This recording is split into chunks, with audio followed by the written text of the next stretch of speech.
ಜನನಿ news ಚಾನೆಲ್ಗೆ like ಮಾಡಿ, subscribe ಮಾಡಿ, ಶೇರ್ ಮಾಡುವ ಮೂಲಕ ನಮ್ಮ ಚಾನೆಲ್ಗೆ ಸಹಕರಿಸಿ. ಹೆಚ್ಚಿನ ಮಾಹಿತಿಗಾಗಿ ಸಂಪರ್ಕಿಸಿ ಹರಿಚಿನ್. ಗ್ರಾಮ ಪಂಚಾಯತಿನೇ ಇರ್ಬೋದು, ಆದ್ರೆ ಅದು ಎಷ್ಟು ಚರಿತ್ರೆನ ಸೃಷ್ಟಿ ಮಾಡಿದೆ ಅಂತ ಯೋಚನೆ ಮಾಡಿ. ಕ್ಯಾಸಂಬಳ್ಳಿ ಇಡೀ ದೇಶದಲ್ಲಿ ಯಾವ್ದಾದ್ರು ಒಂದು ಪುಟದಲ್ಲಿ ಉಳಿದೋಗುತ್ತೆ ಅಂದ್ರೆ KC ರೆಡ್ಡಿ ಅನ್ನವರು, ಇವತ್ತು ವೆಂಕಣ್ಣವರು, ಅದೇ ಕುಟುಂಬದ ಕುಡಿ ವೆಂಕಣ್ಣವರು ಇವತ್ತು ಈ ಕಾರ್ಯಕ್ರಮಕ್ಕೆ ಭಾಗಿಯಾಗಿದ್ದಾರೆ. KC ರೆಡ್ಡಿ ಅವ್ರನ್ನ ನಾನು ನೋಡಿಲ್ಲ, ನೀವು ನೋಡಿಲ್ಲ, ಹೌದಾ ಇಲ್ವಾ? ನೀವು ಯಾರು ನೋಡುದಿಲ್ಲ, ಆದ್ರೆ ಪುಸ್ತಕದಲ್ಲಿ ಅವ್ರ ಇತಿಹಾಸ, ಅವ್ರ ಜೀವನ ಚರಿತ್ರೆ, ಅವ್ರ ಕೊಡುಗೆ ಏನು ಎಲ್ಲಾನು ಇದೆ, ಹೌದಲ್ವಾ? ಒಂದು ಹಳ್ಳಿಯಿಂದ ಹುಟ್ಟಿರುವಂತ, ನಿಮ್ಮಾಗೆ ಹುಟ್ಟಿರುವಂತ ಒಬ್ಬ ಯುವಕರು, ಅದಾದ್ಮೇಲೆ ತದನಂತರ ದಿನಗಳಲ್ಲಿ ಅವ್ರಿಗೆ ಯಾವ ರೀತಿಯ ಆಸಕ್ತಿ ಇತ್ತು, ಉತ್ಸಾಹ ಇತ್ತು, ದೇಶಕ್ಕೆ ಏನ್ ಕೊಡುಗೆ ಕೊಟ್ಟಿದ್ದಾರೆ, ತನ್ನ ರಾಷ್ಟ್ರಕ್ಕೆ ಏನ್ ಕೊಡುಗೆಯನ್ನು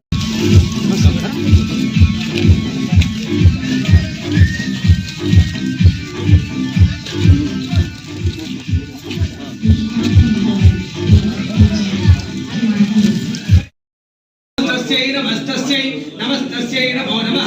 या देवी सर्वभूतेषु विद्यारूपेण संस्थिता। नमस्तस्यै नमो नमः। अस्मिन् शाला आवरणेन आगतानां सर्वेषां विद्यार्थी शुभकरण एवं गुण विशेषेण विशिष्टायाम् अस्यां शुभतिथौ मम उपस्थ समस्त दुरितक्षेत्रद्वारा श्री परमेश्वरानुग्रहेण नूतन विद्यालये उद्घाटनं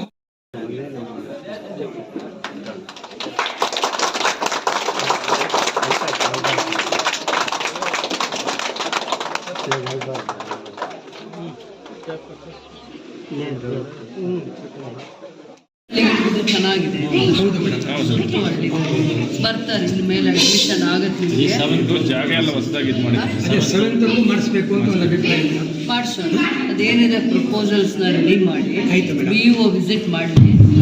ನಿಮಗೆ ಫಸ್ಟ್ ಆದರೆ ಕ್ಲಾಸ್ ರೂಮ್ಸ್ ಇರಲಿಲ್ಲ, ಬಿಲ್ಡಿಂಗು ಇನ್ಫ್ರಾಸ್ಟ್ರಕ್ಚರ್ ಕೊರತೆ ಇತ್ತು, ಹಳೆಯ ಕಟ್ಟಡ ಇದ್ದಿದ್ದರಿಂದ ಅವತ್ತು ನೀವೇನು ಪ್ರಪೋಸಲ್ ಕಳ್ಸೋಕ್ಕಾಗ್ತಿಲ್ಲ. ಇವತ್ತು ನಿಮ್ಮ ಇನ್ಫ್ರಾಸ್ಟ್ರಕ್ಚರು, ನೀವು ಯಾರ್ಯಾರು ಟೀಚರ್ಸ್ ಇದ್ದೀರಾ, ಮತ್ತು ಇಲ್ಲಿಗೆ ಇನ್ನೇನೇನು ಅವಶ್ಯಕತೆ ಇದೆ, ಮತ್ತು ಸುತ್ತು ಹಳ್ಳಿಗಳು ಏನೇನಿದೆ ಅದನ್ನು ಗಮನದಲ್ಲಿ ಇಟ್ಕೊಂಡು ಪ್ರಪೋಸಲ್ ಮಾಡಿ. ಗ್ರಾಮ ಪಂಚಾಯತಿನೇ ಇರ್ಬೋದು, ಆದರೆ ಅದು ಎಷ್ಟು ಚರಿತ್ರೆನ ಸೃಷ್ಟಿ ಮಾಡಿದೆ ಅಂತ ಯೋಚನೆ ಮಾಡಿ. ಕ್ಯಾಸಂಬಳ್ಳಿ ಇಡೀ ದೇಶದಲ್ಲಿ ಯಾವ್ದಾದ್ರು ಒಂದು ಪುಟದಲ್ಲಿ ಉಳಿದೋಗುತ್ತೆ ಅಂದ್ರೆ KC ರೆಡ್ಡಿ ಅನ್ನವರು, ಇವತ್ತು ವೆಂಕಣ್ಣವರು, ಅದೇ ಕುಟುಂಬದ ಕುಡಿ ವೆಂಕಣ್ಣವರು ಇವತ್ತು ಈ ಕಾರ್ಯಕ್ರಮಕ್ಕೆ ಭಾಗಿಯಾಗಿದ್ದಾರೆ. KC ರೆಡ್ಡಿ ಅವ್ರನ್ನ ನಾನು ನೋಡಿಲ್ಲ, ನೀವು ನೋಡಿಲ್ಲ, ಹೌದಾ ಇಲ್ವಾ? ನೀವು ಯಾರು ನೋಡುದಿಲ್ಲ, ಆದ್ರೆ ಪುಸ್ತಕದಲ್ಲಿ ಅವ್ರ ಇತಿಹಾಸ, ಅವ್ರ ಜೀವನ ಚರಿತ್ರೆ, ಅವ್ರ ಕೊಡುಗೆ ಏನು ಎಲ್ಲಾನು ಇದೆ, ಹೌದಲ್ವಾ? ಒಂದು ಹಳ್ಳಿಯಿಂದ ಹುಟ್ಟಿರುವಂತ, ನಿಮ್ಮಾಗೆ ಹುಟ್ಟಿರುವಂತ ಒಬ್ಬ ಯುವಕರು, ಅದಾದ್ಮೇಲೆ ತದನಂತರ ದಿನಗಳಲ್ಲಿ ಅವ್ರಿಗೆ ಯಾವ ರೀತಿಯ ಆಸಕ್ತಿ ಇತ್ತು, ಉತ್ಸಾಹ ಇತ್ತು, ದೇಶಕ್ಕೆ ಏನ್ ಕೊಡುಗೆ ಕೊಟ್ಟಿದ್ದಾರೆ, ತನ್ನ ರಾಷ್ಟ್ರಕ್ಕೆ ಏನ್ ಕೊಡುಗೆಯನ್ನ ಕೊಟ್ಟಿದ್ದಾರೆ, ತನ್ನ ರಾಜ್ಯದಲ್ಲಿ ಯಾವ್ಯಾವ ಸ್ಥಾನಮಾನಗಳನ್ನ ಅಲಂಕರಿಸಿದ್ದಾರೆ, ಏನು ಅವ್ರ ಸಾಧನೆ ಅಂದ್ರೆ ಅವ್ರದ್ದು ಪುಸ್ತಕ ಬರೆಯುವಷ್ಟು ಸಾಧನೆಗಳಿದಾವೆ. ಬೇಕಾದ್ರೆ ನೋಡಿ, ಚರಿತ್ರೆಯ ಪುಟಗಳಲ್ಲಿ ತಿರುವಾಕಿದಾಗ ಅದಿರುತ್ತೆ. ಯಾವಾಗ್ಲೂ ಅನ್ಕೊಂತಾ ಇದ್ವಿ, ಏನಾದ್ರೂ ಒಂದು ಒಳ್ಳೆಯ ಕೆಲಸನ ನೋಡ್ಬೇಕು, ವಿಮರ್ಶೆ ಮಾಡ್ಬೇಕು, ಖುಷಿ ಪಡ್ಬೇಕು ಅಂತ ಅಂದ್ಬಿಟ್ಟು ಖಂಡಿತವಾಗ್ಲು ಸರ್ಕಾರದ ಇದಕ್ಕೆ ಅನುದಾನ ಬಂದಿರೋದು 30 ಲಕ್ಷ. ಎಷ್ಟು? 30 ಲಕ್ಷ. 3 ಕ್ಲಾಸ್ ರೂಮ್ಸ್ ಆಗಿದಾವೆ, 1 ಅಡಿಗೆ ಕೋಣೆ. ಅದನ್ನ ಯಶಸ್ವಿಯಾಗಿ ಮಾಡ್ಲಿಕ್ಕೆ ಸರ್ಕಾರ ಜಾಗ ಹುಡ್ಕುವಂತದ್ರಲ್ಲಿ ಗ್ರಾಮ ಪಂಚಾಯತಿ ಅಧ್ಯಕ್ಷರು ಗೊತ್ತಾಗಲ್ಲ, ಯಾವತ್ತು ಯಾರನ್ನು ಜೋರಾಗಿ ಮಾತಾಡಿದ್ದೆ ಕಾಣ್ಲಿಲ್ಲ. ಬರೀ ಅವ್ರ ಮೇಲೆ ಅಪವಾದಗಳೇ ಜಾಸ್ತಿ. ಒಬ್ರು ಕೋಪ ತೋರಿಸ್ತಾರೆ, ಇನ್ನೊಬ್ರು ಹೊಡಿಯಕ್ ಹೋಗ್ತಾರೆ, ಇನ್ನೊಬ್ರು CO ಆಫೀಸಲ್ಲಿ ದೂರ್ ಕೊಡ್ತಾರೆ, ಏನ್ ಕೆಲಸ ಮಾಡಿದ್ರು ವಿಘ್ನಗಳು. ಆದ್ರೂ ಜೊತೆಯಲ್ಲಿ ಇಟ್ಕೊಂಡೇ ಬರ್ತಿದ್ವಿ. ಬಾಯೇ ತೆಗೆಯಲ್ಲ ಪಾಪ, ಬಾಯೇ ತೆಗೆಯಲ್ಲ. ಯಾವತ್ತೂ ಒಂದ್ ಮಾತು ಹೇಳಿದ್ರೆ 4 ಮಾತು ನುಂಗಾಗ್ತಾ ಇದ್ರು. ಏನ್ ಮಾಡ್ಬೋದೋ ಗೊತ್ತಿಲ್ಲ ಅಂತ ನಾನು ಯಾವಾಗೂ ಅನ್ಕೊಳ್ಳೋದು. ನಾನು ನೋಡ್ಲಿಲ್ಲ, ಆದ್ರೆ ಇವತ್ ನಂದು ಮೊದಲನೇ ದಿನ ಸೆಷನ್ ಸೈನ್ ಮಾಡಿ ಅಲ್ಲಿ ಟೈಮ್ಗೆ ಸೆಷನ್ ಶುರು ಆಗದೆ ಇದಕ್ಕೆ ಮಕ್ಕಳಿಗೆ ಅನುಕೂಲ ಆಗುವಂತ ಒಂದು ಸ್ಕೂಲು ಕರೆದಿದ್ದಾರೆ. ನಾನು ತಪ್ಪಾಗತ್ತೆ ಹೋಗದೆ ಹೋದ್ರೆ ಅಂತಂದ್ಬಿಟ್ಟು ನಾನು ಬಂದೆ. ಹಳೆ ಸ್ಕೂಲ್ ನೋಡ್ಕೊಂಡು ಬಂದಾಗ ಯಾವತ್ತಾದ್ರೂ ಒಬ್ಬ ಮನುಷ್ಯ ಕಷ್ಟ ಬಿದ್ದಿರೋನೆ, ಮಕ್ಕಳು ಹೆಂಗಿರ್ಬೇಕು, ತನ್ನ ಊರಲ್ಲಿ ಮಕ್ಕಳು ಓದೋ ಮಕ್ಕಳು ಹೆಂಗಿರ್ಬೇಕು, ಆ ಜಾಗ ಹೆಂಗಿರ್ಬೇಕು, ವಾತಾವರಣ ಹೆಂಗಿರ್ಬೇಕು. ಸರ್ಕಾರದ ದುಡ್ಡಿರುತ್ತೆ, ಅವ್ರು ಪಂಚಾಯತಿಯಲ್ಲಿ ಅಧ್ಯಕ್ಷರಿದ್ದಾರೆ, ಏನ್ ಬೇಕಾದ್ರೂ ಕೆಲಸ ಮಾಡಿ ಬಿಲ್ ಮಾಡ್ಕೊಬೋದಾಗಿತ್ತು. ನಾನು ಯಾವತ್ತೂ ಒಂದು ಪಂಚಾಯತಿಗೆ ಬಂದಾಗ ಇಷ್ಟು ಖುಷಿಯಾಗಿ ಹೋಗಿದ್ದೇ ಇಲ್ಲ, ಇಷ್ಟು ಸಮಾಧಾನವಾಗಿ ತಾಳ್ಮೆಯಿಂದ ಹೋಗಿದ್ದೇ ಇಲ್ಲ. ಆದ್ರೆ ಇವತ್ತು ನಾನು ಮಾತಾಡ್ಬೇಕು ಅಂತ ಎದ್ದು ನಿಂತಿದ್ದೀನಿ ಎಲ್ಲರಿಗಿಂತ ಮುಂಚೆ.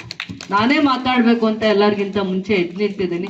ನೋಡಿ, ಅವಕಾಶ ಕೊಡ್ತಾರೆ ದೇವರು. ಅವಕಾಶ ಕೊಟ್ಟಾಗ ಅದನ್ನ ಗೌರವ ಕಾಪಾಡ್ಕೊಳ್ಳೋದಿರುತ್ತಲ್ಲ, ಅದು ತುಂಬಾ ಮುಖ್ಯ. ಅದು ದೊಡ್ಡ ಮನುಷ್ಯರ ವ್ಯಕ್ತಿತ್ವ ಆಗಿರುತ್ತಷ್ಟೇ.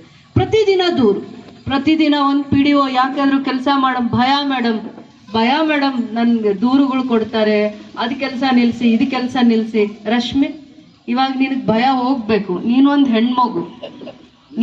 ಹೆಣ್ಮಗು, ಮಕ್ಕಳಿಗೆ ಒಂದು ಸ್ಕೂಲ್ ಕಟ್ಟೋಗ, ಕ್ಲಾಸ್ ರೂಮ್ಸ್ ಕಟ್ಟೋಗ, ಅಡಿಗೆ ಕೋಣೆ ಕಟ್ಟೋಗ, ಒಂದ್ ಸ್ವಲ್ಪ ದೂರದಲ್ಲಿ ಟಾಯ್ಲೆಟ್ಸ್ ಕಟ್ಟೋಗ, ನೀರಿನ ವ್ಯವಸ್ಥೆ ಮಾಡಿದ್ದಾರೆ, ಅಲ್ಲಿ ಸಂಪೆಲ್ಲ ಕಟ್ಟಿ, ಇಂಥವೆಲ್ಲ ಕೆಲಸ ಫೀಲ್ಡ್ ಅಲ್ಲಿ ಇವ್ರ ಜೊತೆ ಇದ್ದು ಖುಷಿಯಾಗಿ ಓಡಾಡ್ತಾ ಮಾಡ್ಕೊಂಡಾಗ ನೀವು ಅಧಿಕಾರಿಗಳಾಗಲ್ಲ. ನಿಮ್ಮಲ್ಲೇ ಒಂದು ಬದಲಾವಣೆ ಇದ್ದು ನೀವೇ ಮಾರ್ಗದರ್ಶಕರಾಗೋಗ್ತಾರೆ. ದೇವಸ್ಥಾನದಷ್ಟು ಪವಿತ್ರತೆ ಶಾಲೆಗಿರುತ್ತೆ. ಇದೊಂದು ಜ್ಞಾನ ದೇಗುಲ. ಚಿಕ್ಕ ಮಕ್ಕಳಿಗೆ ಭವಿಷ್ಯವನ್ನ ಕಟ್ಟುವಂತ ಜ್ಞಾನ ದೇಗುಲ ಇದು. ಅರ್ಥ ಆಯ್ತಾ? ಇಂಥದನ್ನ ನೀವು ರೆವಲ್ಯೂಷನರಿ ಚೇಂಜಸ್ ನ ತರ್ಬೇಕಮ್ಮ. ಎಲ್ಲದಕ್ಕೂ ನಂಗೆ ಹೆದರಿಕೆ ಆಗತ್ತೆ, ಅವ್ರು ದೂರ್ ಕೊಡ್ತಾರೆ, ಇವ್ರದ್ದು ರೆವೆನ್ಯೂ ಡಿಪಾರ್ಟ್ಮೆಂಟ್ ಅವ್ರು ಜಾಗ ತೋರಿಸಿದ್ರು, ಜಾಗ ತೋರಿಸಿದ ತಕ್ಷಣ ಆ ಜಾಗನ ಸರ್ಕಾರದ ಅನುದಾನನ ಎಲ್ಲೋ ಹೋಗಿರುವಂತದ್ದು ಬರ್ದಿದ್ದಾರೆ. ಬಳಕೆ ಆಗದೆ ಇರುವ ಅನುದಾನ ಎಷ್ಟು ನೀಟಾಗಿ ಬರ್ಸಿದ್ದಾರೆ ನೋಡಿ. 2020-21 ಅಲ್ಲಿ SCP TSP ಕಾಯ್ದೆ ಇರಿಸಿರುವಂತ ಬಳಕೆ ಆಗದೆ ಇರುವ ಅನುದಾನದಲ್ಲಿ ಹೊಸ ಶಾಲಾ ಕಟ್ಟಡ ನಿರ್ಮಾಣ ನೋಡಿ, ಅದನ್ನ ಬರ್ಸಿದ್ದಾರೆ.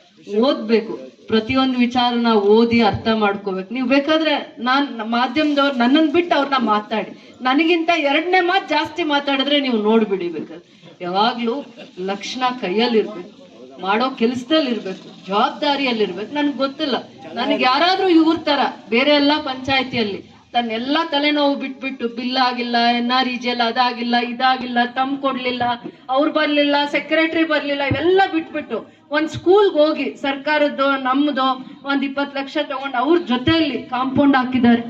ಹತ್ತತ್ರ 60-70 ಲಕ್ಷದವರೆಗೂ ಕೆಲಸ ಆಗಿದೆ. ಕಾಂಪೌಂಡು, ಒಂದು ಅಡಿಗೆ ಕೋಣೆ, ಅದಾದ್ಮೇಲೆ ಈ ಯೋಗ್ಯವಾಗಿ ಮಕ್ಕಳಿಗೆ ಯೋಗ್ಯವಾಗಿ ಗಿಡಗಳನ್ನ ಎಲ್ಲ ನಟ್ಟೆವು.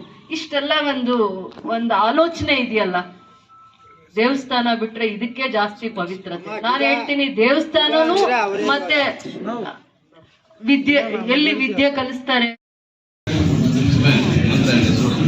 ಓಂ ಶ್ರೀ ಗುರುಭ್ಯೋ ನಮಃ.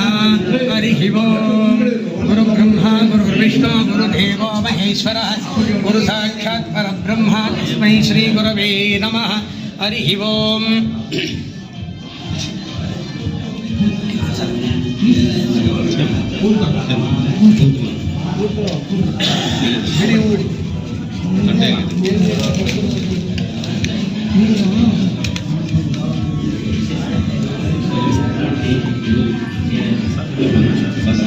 ಓಂ ಪ್ರಣೋ ದೇವಿ ಸರಸ್ವತಿ ಭಾಜೇಭಿರ್ಭಾಜಿನೀವತಿ ಧೀನಾಮಿತ್ರವತೋ.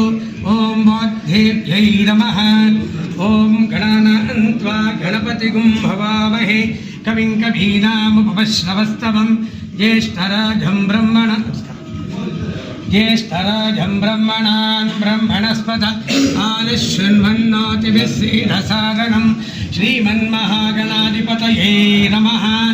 ಪವಿತ್ರತೆ ಆಗಿರುವಂತ ನಂಬಿಕೆ ಅವೆಲ್ಲ, ಇವು ಸಮಾಜನ ಉದ್ಧಾರ ಮಾಡಕ್ಕಾಗತ್ತೆ, ಸಮಾಜನ ಬೆಳೆಸಕ್ ಅವಕಾಶ ಆಗತ್ತೆ. ಇವರು ಯಾವತ್ತಾದ್ರೂ ಮಾತಾಡಿದಾರ ನೋಡಿ, ಅಧ್ಯಕ್ಷರ ತರ ಇದಾರ ನೋಡಿ.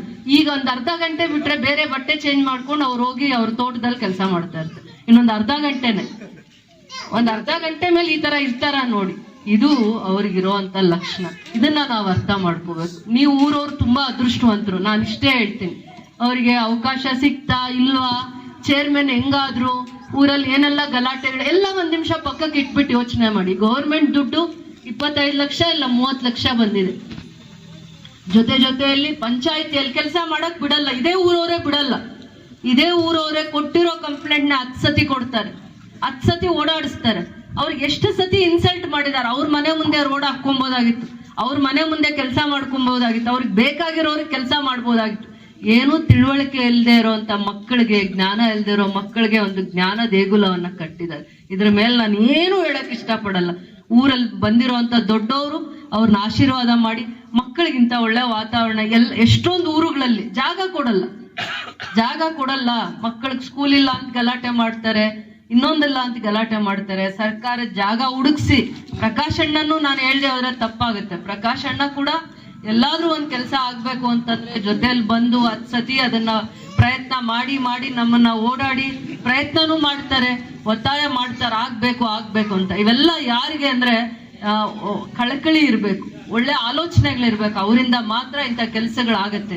ಈ ಊರಲ್ಲಿ ನೀವು ಅದೃಷ್ಟವಂತರು, ನಮ್ಗಿಂತ ಜಾಸ್ತಿ ಯಾರು ಅದೃಷ್ಟವಂತರು?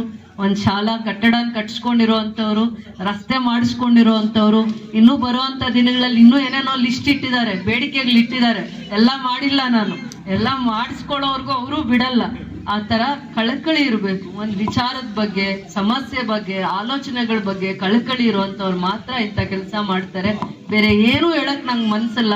ನಾನು ಇಷ್ಟು ಮಟ್ಟಿಗೆ ಇವ್ರು ಕೆಲಸ ಮಾಡೋರ ಅಂತ ನನಗೆ ಆಲೋಚನೆಯಲ್ಲಿ ಎಲ್ಲರೂ ಇವಾಗ ಈ ಅಣ್ಣ ಕೋಪ ಮಾಡ್ಕೊಂಡ್ಬಿಡ್ತಾರೆ. ಶ್ರೀನಿವಾಸ್ ಅಂದ್ರ ಪಂಚಾಯತಿ ಅಧ್ಯಕ್ಷರಿದ್ದಾರೆ, ಅವ್ರಿಗೂ ಕೂಡ ಕಳಕಳಿ ಇದೆ. ಆದ್ರೆ ಕೆಲವೊಂದು ಜಾಗದಲ್ಲಿ ಕೆಲಸ ಮಾಡಕ್ ಬಿಡಲ್ಲ ಅವ್ರಿಗೆ. ಇಚ್ಛಾಶಕ್ತಿ ಇರುತ್ತೆ, ಮಾಡ್ಬೇಕು ಅಂತ ಸಂಕಲ್ಪ ಮಾಡಿದಾಗ ನಂತರ ಆಗ್ಬೇಕು ಅನ್ಸುತ್ತೆ. ನನ್ಗಿಂತ ಇನ್ನ ಗಟ್ಟಿಯಾಗಿ ಅಂದ್ರೆ ಯಾರನ್ನ ಎಕ್ಸಾಂಪಲ್ ಕೊಡೋದು ಅಂತ, ಮಳೆ ಬರ್ಲಿ ಏನಾದ್ರೂ ಬಿಸಿಲು ಬರ್ಲಿ ಅದ್ರ ಮೇಲೆ ಇನ್ನ ಏನಾದ್ರು ಭಾರದ ಈ ವಸ್ತುವಿಂದ ಹೊಡಿಲಿ, ಅಷ್ಟು ಗಟ್ಟಿಯಾಗಿದ್ದಾಗ ಮಾತ್ರನೇ ಏನಾದ್ರು ಒಂದು ಅರ್ಸ್ಕೊಂಡ್ ಸಾಧಿಸ್ಕೊಂಡ್ ಬರ್ತಾರೆ ಅಂತ ಹೇಳ್ತಾ, ಈ ದಿನ ನನಗಿಂತ ಚೆನ್ನಾಗಿ ಇವರ ಒಂದು ಮೆಸೇಜ್ ತುಂಬಾ ಒಳ್ಳೇದು ಅಂತ ನಾನು ಅನ್ಕೊಂತೀನಿ.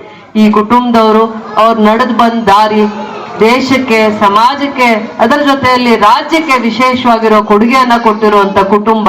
ಎಷ್ಟೋ ಕಷ್ಟದ ದಿನಗಳಲ್ಲಿ ಸಮಸ್ಯೆಗಳ ಬಗ್ಗೆ ಧ್ವನಿ ಎತ್ತಿರುವಂತ ಕುಟುಂಬ. ಅವ್ರು ಇವತ್ತು 2 ಮಾತು ಹೇಳಿದ್ರೆ ಈ ಶಾಲೆ ಉದ್ಘಾಟನೆ ಮಾಡಿದೀವಿ, ನಾಳೆ ಮಕ್ಳು ಇಲ್ಲಿ ಓದಿರುವಂತ ಮಕ್ಕಳು ಡಾಕ್ಟರ್ ಆಗ್ತಾರೋ, ಇಂಜಿನಿಯರ್ ಆಗ್ತಾರೋ, ಏನೇನ್ ತಂದೆ ತಾಯಿ ಆಸೆ ಇಟ್ಕೊಂಡು ಆ ಮಕ್ಕಳನ್ನ ಓದಿಸ್ತಾರೋ, ಇದು ತುಂಬಾ ಪವಿತ್ರವಾಗಿರುವಂತ ಜಾಗ. ನಾನು ಇವತ್ತು ಒಂದ್ ಸೆಷನ್ ಆಬ್ಸೆಂಟ್ ಆಗ್ತೀನ ಅನ್ಕೊಂಡು ಒಂದ್ ಸೈನ್ ಮಾಡ್ಬಿಟ್ಟು ಬಂದ್ಬಿಟ್ಟಿದೀನಿ, ಒಳಗಡೆ ಹೋಗಕ್ ಕೂಡ ಆಗ್ಲಿಲ್ಲ, ಇವ್ರು ಕಾಯ್ತಾ ಇರ್ತಾರೆ ಅಂತ.